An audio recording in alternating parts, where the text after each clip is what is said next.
Einstein once said, everybody's a genius. But if you judge a fish by its ability to climb a tree, it will live its whole life believing that it is stupid. Ladies and gentlemen of the jury, today on trial we have modern day schooling. Glad you could come. Not only does he make fish climb trees, but also makes them climb down and do a 10-mile run. Tell me, school, are you proud of the things you've done? Turning millions of people into robots, do you find that fun? Do you realize how many kids relate to that fish? Swimming upstream in class, never finding their gifts, thinking they are stupid, believing they are useless? Well, the time has come, no more excuses. I call school to the stand and accuse him of killing creativity, individuality, and being intellectually abusive. He's an ancient institution that has outlived his usage. So, Your Honor, this concludes my opening statement, and if I may present the evidence of my case, I will prove it. Proceed. Exhibit A. Here's a modern day phone. Recognize it? Here's a phone from 150 years ago. Big difference, right? Stay with me. Here's a car from today, and here's a car from 150 years ago. Big difference, right? Well, get this. Here's a classroom of today, and here's a class we used 150 years ago. Now, ain't that a shame? In literally more than a century, nothing has changed. Yet you claim to prepare students for the future? But with evidence like that, I must ask, do you prepare students for the future or the past? I did a background check on you and let the record show that you were made to train people to work in factories, which explains why you put students in straight rows, nice and neat, tell them sit still, raise your hand if you want to speak, give them a short break to eat, and for 8 hours a day, tell them what to think. Oh, and make them compete to get an A letter which determines product quality, hence grade A of meat. I get it. Back then, times were different. We all have a past. I myself am no Gandhi. But today, we don't need to make robot zombies. The world has progressed. And now we need people who think creatively, innovatively, critically, independently, with the ability to connect. See, every scientist will tell you that no two brains are the same. And every parent with 2 or more children will confirm that claim. So please explain why you treat students like cookie cutter frames or snapback hats, giving them this one-size-fits-all crap. Watch your language. Sorry, Your Honor, but if a doctor prescribed the exact same medicine to all of his patients, the results will be tragic. So many people would get sick, yet when it comes to school, this is exactly what happens, this educational malpractice, where one teacher stands in front of 20 kids, each one having different strengths, different needs, different gifts, different dreams, and you teach the same thing the same way? That's horrific. Ladies and gentlemen, the defendant should not be acquitted. This may be one of the worst criminal offenses ever to be committed. And let's mention the way you treat your employees. Objection. Overruled. I want to hear this. It's a shame. I mean, teachers have the most important job on the planet, yet they're underpaid? No wonder so many students are short-changed. Let's be honest, teachers should earn just as much as doctors, because a doctor can do heart surgery and save the life of a kid, but a great teacher can reach the heart of that kid and allow him to truly live. See, teachers are heroes that often get blamed, but they're not the problem. They work in a system without many options or rights. Curriculums are created by policymakers, most of which have never taught a day in their life. Just obsessed with standardized tests. They think bubbling in a multiple choice question will determine success. That's outlandish. In fact, these tests are too cruel to be used and should be abandoned, but don't take my word for it. Take Frederick J. Kelly, the man who invented standardized testing, who said, and I quote, "These tests are too cruel to be used and should be abandoned." Ladies and gentlemen of the jury, if we continue down this road, the results will be lethal. I don't have much faith in school, but I do have faith in people. And if we can customize healthcare, cars, and Facebook pages, then it is our duty to do the same for education, to upgrade it, change it, do away with school spirit, because that's useless. Unless we're working to bring the spirit out of each and every student, that should be our task. No more Common Core. Instead, let's reach the core of every heart in every class. Sure, math is important, but no more than art or dance. Let's give every gift an equal chance. I know this sounds like a dream, but countries like Finland are doing impressive things. They have shorter school days. Teachers make a decent wage. Homework is non-existent, and they focus on collaboration instead of competition. But here's the kicker, boys and girls. Their educational system outperforms every other country in the world. Other places like Singapore are succeeding rapidly. Schools like Montessori, programs like Khan Academy, there is no single solution. But let's get moving, because while students may be 20% of our population, they are 100% of our future. So let's attend to their dreams, and there's no telling what we can achieve. This is a world in which I believe, a world where fish are no longer forced to climb trees. I'll rest my case.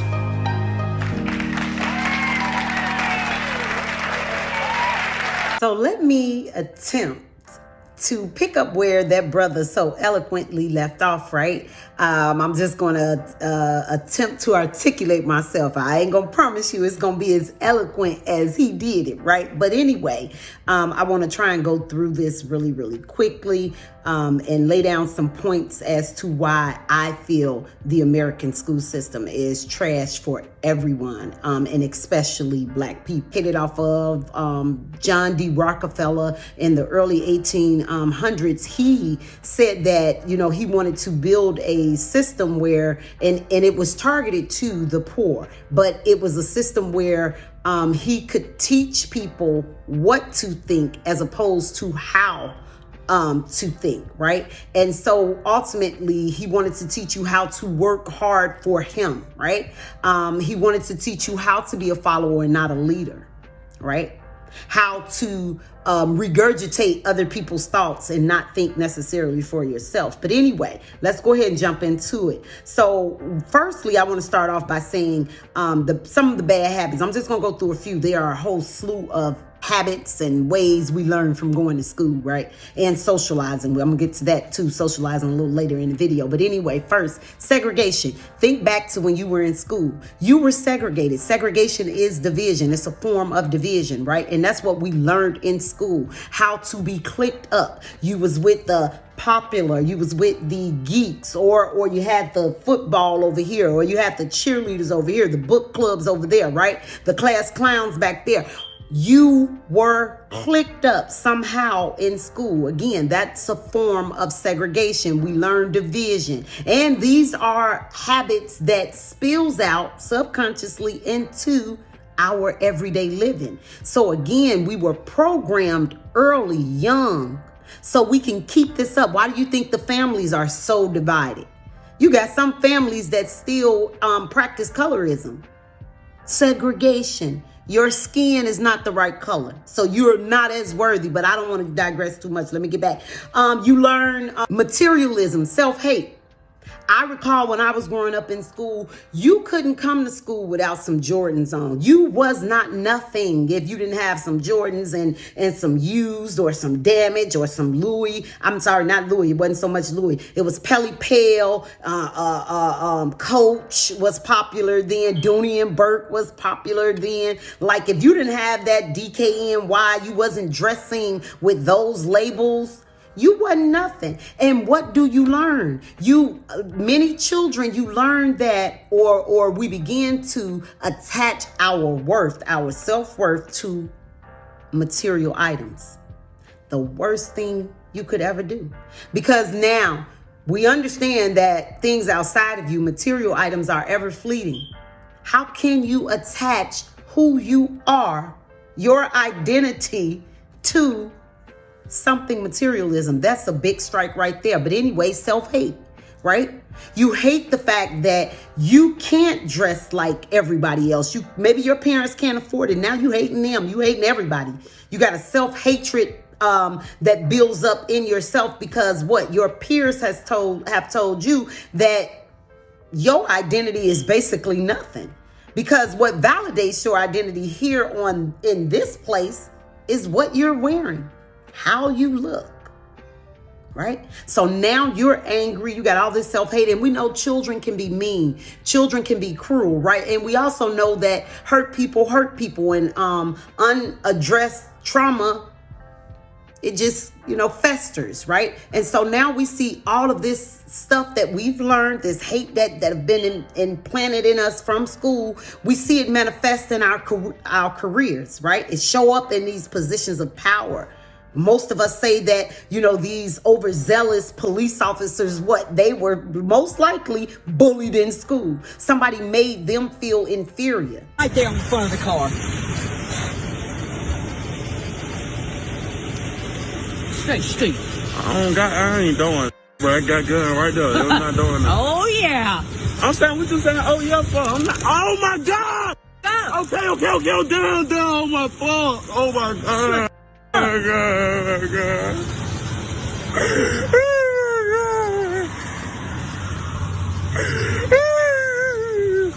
You want it again? No, man. Shut the if you was big and bad, shut your bitch ass up. This is the type of things that we're learning in the social settings. School is a social setting. This is the type of stuff we learn.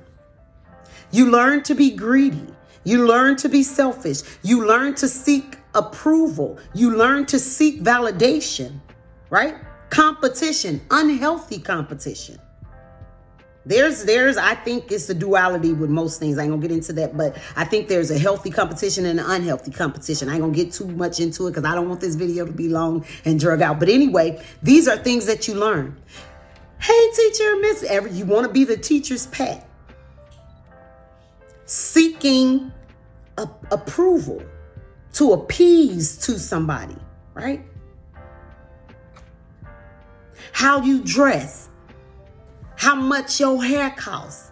You feel like that will help you to be more accepted. You'll fit in better. And sadly, in this world today, you will, because we have a very low spectrum, a very low scale that we judge people off of. If you ain't got no money, you ain't nothing. Forget, because I almost said the wrong word, but forget your morals, your values, your integrity. It's about what's on the outside. And then when we get screwed over, everybody's surprised. Why are you so surprised? That shows a big lack of discernment, and everybody swear they got it nowadays. How do you have it?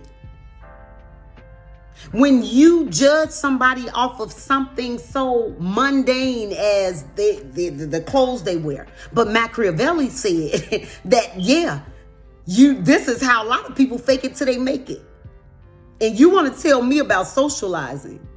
You allowed yourself to be manipulated on these social platforms because of an appearance that somebody gave you. Not because you checked credentials, but they came and they got everything that you desire.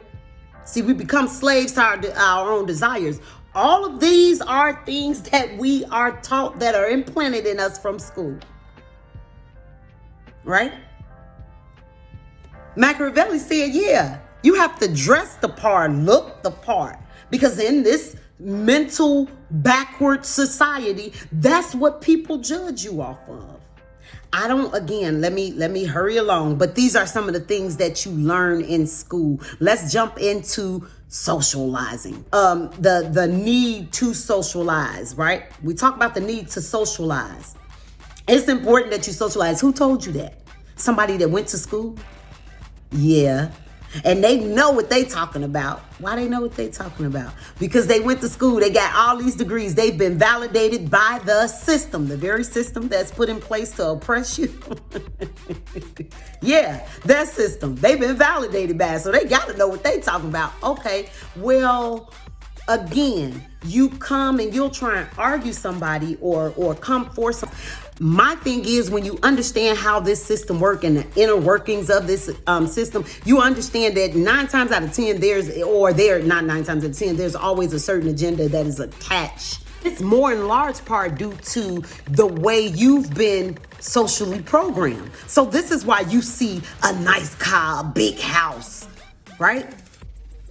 Nice clothes, Louis, Gucci. This is why you see that as success, because what? America told you should chase the white picket fence. You should chase that. Leave integrity. Leave morals. Leave family values. Money over everything. Get rich or die trying. Keep your head in your bag. I'm chasing my bag. Heavy on in the bag. But this is what we think is cute until we need somebody to take their head out that mother bag. Until you go to the doctor and you need that surgeon to be a surgeon for passion and not so much for dollar. Because see, the ones that's in there for the dollar, he gonna go in there and you go in there to have your right leg amputated. He liable to take off your left. Why? Because he don't really care. He's not passionate. He's only there for $1. He got his head this bad too, right? Why the teachers nowadays, see, when I was growing up, the school system was still meant to program you, but you had far more teachers that actually cared. Oh yeah, you had far more teachers. You send your kids to school, these kids don't know nothing. Why? Because the teacher is not concerned. They are there to get a bag. They're there to collect a check. Look at the nurses. You had nurses back in the day. The nurses was the mini doctors. Nurses cared. Shit, the pandemic came and these folks got to getting $5 and $10 sign-on bonuses and the pay. Everybody's a nurse now. But is everybody carrying that passion into that field? The passion that field warrants? You gotta be passionate doing that. But look at what they doing. Just look. And charged with exploitation of a disabled person. Now, this comes after she posted at least 2 videos of herself dancing on a patient while dressed in scrubs. So I ask, what good is it to allow yourself to be programmed by society? I feel like as long as you have self-autonomy, you're doing things because you want to, you stay away from people because that's your choice. You believe what you believe because that's your choice. Not because you don't understand that subconsciously you're being programmed to do it. You don't mind standing alone in what you believe because that's what you believe. And you understand, it doesn't make you right. Let me say that. Don't make you right. It doesn't make you wrong either. But you understand it's yours. It's what you think. It's what you feel. It's what you believe. Even if this is something that you've adopted from somebody else, because I'm a strong and firm believer that we all learn from one another. Right? Now, there are thoughts and things when you are actually an independent thinker. You think about things yourself because you're able to kind of coalesce or conflate the information that you've gotten from other people, from other sources, right? And you're able to digest and process them and make it your own. That's what real independent thinking is. It's not just regurgitating what nobody else say.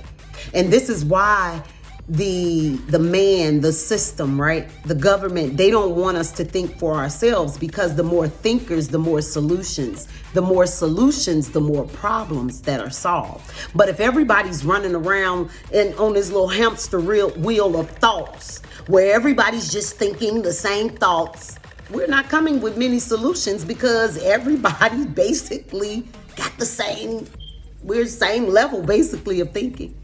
I'm gonna end this video. I'd like to ask you all, if you enjoyed this video, go ahead and hit that like button. If you are not a subscriber, please consider subscribing to the channel. I have a relatively new channel, and I'm doing my best to bring people in, right? I just got my opinion, my thoughts, and I want to share. Go ahead, and I'll catch you guys in the next video.